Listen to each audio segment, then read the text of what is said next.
उसने हमसे बोला है अ सॉल्यूशन कंटेनिंग 10 ग्राम पर डेसीमीटर क्यूब। अब जरा समझिए, है ना, 10 ग्राम पर का मतलब ये ऐसे हो गया, देखिए पर का मतलब हो गया पता है क्या, 10 ग्राम पर डीएम क्यूब, डेसीमीटर क्यूब का मतलब लीटर होता है। 10 ग्राम, ध्यान सुनिए, डेसीमीटर क्यूब की जगह लीटर आप लिख सकते हो, ठीक, क्योंकि 1 decimetre cube is equals to 1 litre होता है, तो decimetre cube is equals to हम क्या लिखेंगे, लीटर। तो 10 ग्राम पर लीटर ऑफ यूरिया, ठीक है, 10 ग्राम पर लीटर ऑफ यूरिया, जिसका मॉलिकुलर वेट यूरिया का हमें कितना दिया है 60 ग्राम पर मोल, इज आइसोटोनिक विद 5%। मतलब हमारे पास दो सॉल्यूशन है ना, हमारे पास दो सॉल्यूशन है, एक तो ये वाला 10 ग्राम पर लीटर ऑफ यूरिया है जिसका यूरिया का मॉलिकुलर वेट दिया है, is isotonic with 5% mass by volume. अब मेरी बात ध्यान समझिए, कॉपी में नोट लगाइए, कॉपी में नोट लगाइए, जब भी ऑस्मोटिक प्रेशर का क्वेश्चन होता है, ऑस्मोटिक प्रेशर का जब भी क्वेश्चन होगा, ठीक, तो ध्यान रखिएगा, अगर उसने 5% ऐसे करके कुछ दे दिया और आगे नहीं बताया कि मास बाय मास है या मास बाय वॉल्यूम है, ठीक है ना भाई, देखिए कुछ नहीं दिया होता है तो हम मास बाय मास लेते हैं, वेट बाय वेट हम लेते हैं, लेकिन ऑस्मोटिक प्रेशर के क्वेश्चन में हमेशा याद रखिएगा हमें क्या लेना होता है, ऑस्मोटिक प्रेशर के क्वेश्चन में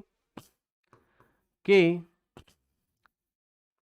क्वेश्चन में के क्वेश्चन में हमको हमको क्या लेना होता है बताइए,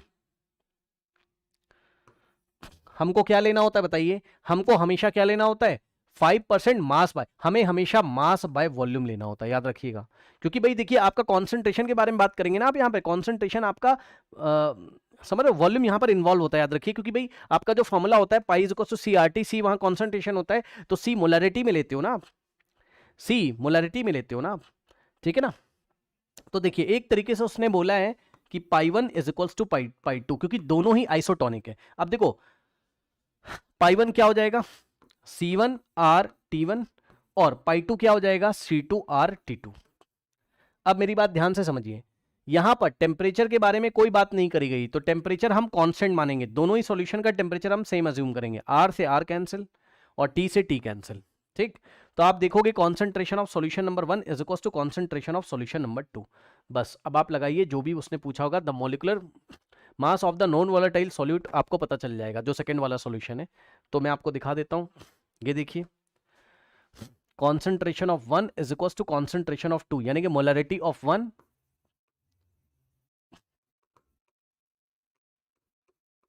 is equals to molarity of second solution, ठीक। और सॉल्यूशन 1 क्या है, सॉल्यूशन नंबर 1 क्या है हमारे पास, सॉल्यूशन नंबर 1 है हमारे पास 10 ग्राम पर डेसीमीटर क्यूब, है ना, यानी कि 10 ग्राम पर लीटर, ठीक। तो इसकी मोलैरिटी कैसे निकलेगी बताइए, मोलैरिटी कैसे निकलती है सॉल्यूशन नंबर 1, मोलैरिटी कैसे, number of moles of solute, तो मोल्स ऑफ सॉल्यूट कैसे निकालोगे, 10, गिवन मास कितना है 10 gram, divided by molecular weight of the urea, molecular weight of the urea कितना है 60 है, तो गिवन मास 10 ग्राम है, मॉलिकुलर वेट 60 है, तो ये नंबर ऑफ मोल्स आ गए, number of moles divided by molarity क्या होता है, number of moles divided by volume of solution in litre, ठीक है। मोलैरिटी क्या होता है हमारे पास, अभी तो बताया था, moles of solute divided by volume of solution in litre. तो volume of solution in litre अगर आप रखोगे तो ध्यान से समझिए जरा,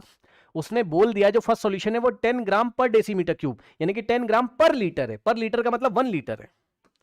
तो इसका मतलब नीचे हम लोग 1 लीटर रखेंगे, is equals to molarity of solution number 2 आप देखोगे, ठीक। तो सॉल्यूशन नंबर 2 में क्या है, ध्यान से चेक करिए, सॉल्यूशन नंबर 2 में क्या बोला उसने, उसने बोला 5% मास बाय वॉल्यूम, है ना, of a non volatile solute, है ना, तो 5% मास बाय वॉल्यूम है, यानी कि आप देखोगे तो मास ऑफ सॉल्यूट कितना हो जाएगा, mass of solute, weight of solute कितना हो जाएगा 5 ग्राम, और परसेंट किसके लिए लगा रहता है, सॉल्यूशन के लिए, यानी कि volume of solution, volume of solution कितना हो जाएगा 100 ml, मिलीलीटर में हम लोग यहां वॉल्यूम लेते थे, तो यहां से अगर आप देखेंगे तो आ जाएगा कितना मोलैरिटी ऑफ सेकंड, तो moles of second, moles of solute of second solution, तो मोल्स कैसे निकालेंगे, given mass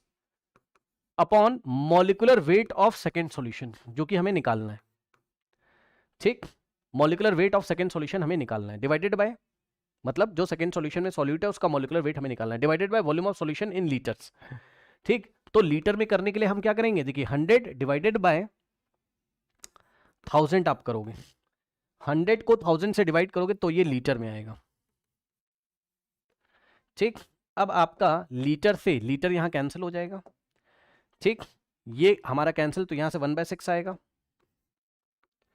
is equals to यहां 5 अपॉन, ये 2 0 से 2 0 गए, ठीक, और 10 जाएगा ऊपर, कुछ ऐसा हो जाएगा 5 अपॉन मॉलिक्यूलर वेट, है ना, और इनटू में 1/10 की जगह 10/1 बचेगा हमारे पास, ठीक, कुछ इस तरीके से। तो यहां से अगर आप देखेंगे तो मॉलिक्यूलर वेट इधर आ जाएगा और 6 उधर, तो molecular weight of solute in solution number 2 is given by 5 into 10 50 50 into 6 30 300 ग्राम पर मोल, ये हमारे पास आंसर है 300 ग्राम पर मोल, ओके। तो अगर आप देखोगे तो option D is the correct answer.